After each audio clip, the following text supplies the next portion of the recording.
Hey there. Today I want to talk to you about plans. If you considered starting your own business or maybe just toyed with the idea kind of in the back of your mind, and wouldn't it be nice? But um, something that I hear a lot that holds people back is that they don't have a plan. They don't have it all planned out.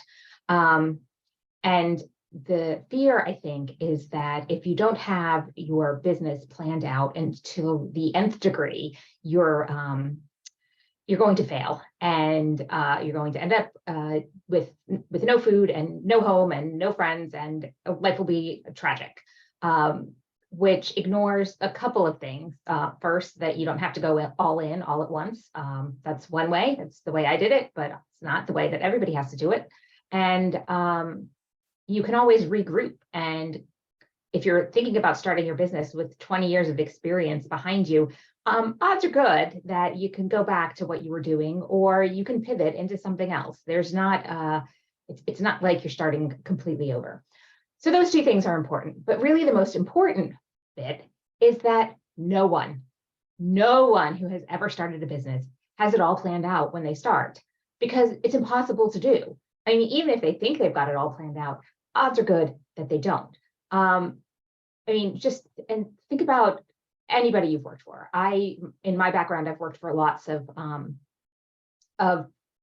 smaller businesses, or smaller, medium size. So often the person who was in charge of the company was the founder. And I gotta say, they were not usually that much smarter than me.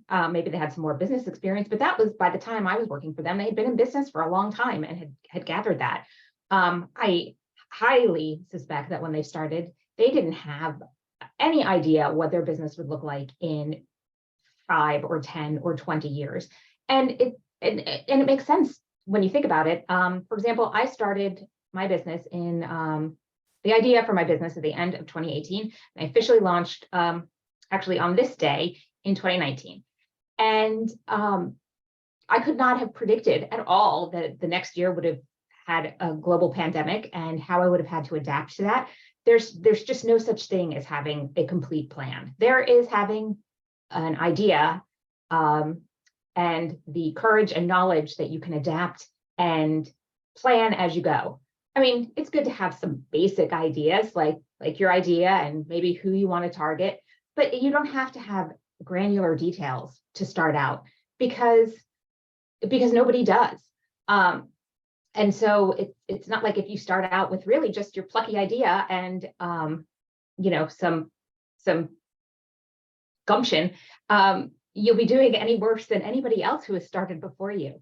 So to give you an example, when I switched completely from engineering to marketing writing for engineers, I kind of stayed in a little bit of my area of expertise because that made sense to me, where I would pick up more clients more quickly. But what did I really have when I started?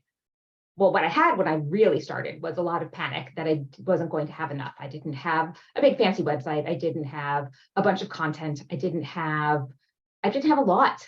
And so that held me back for a little while. And then finally, I realized I didn't need all that. I worked with a coach.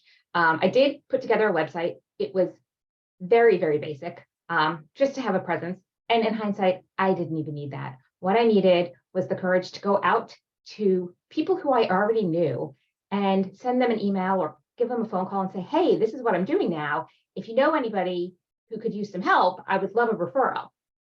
And that's it. That was my plan. Ultimately, that's what I did. And I'm not sure what I would have done had that not worked. But guess what? It did work. Because people want to see you succeed. And so I got a couple of projects almost immediately. And then that boosted my confidence. And then it made it easier for me to go out looking for the next thing, because then I had done the thing that I was trying to tell people I could do. So my point is that that while it's important to plan, and I say this as someone who likes to plan so many things. I'm mentally planning stuff all the time, particularly like do-it-yourself projects, although those do actually require quite a lot of planning, or you're going to be going to Home Depot a lot. And even with planning, I go to Home Depot a lot. But for starting something new and following a dream that you've had, you don't have to have it all planned out, because probably it will evolve as you're going anyway. Mine sure has. I started out as an engineer, I moved into tech writing, and now I'm moving into something else because I keep finding more interesting things to do. So plan a little bit, but mostly keep an open mind, because when you go off plan, you never know what you're going to find.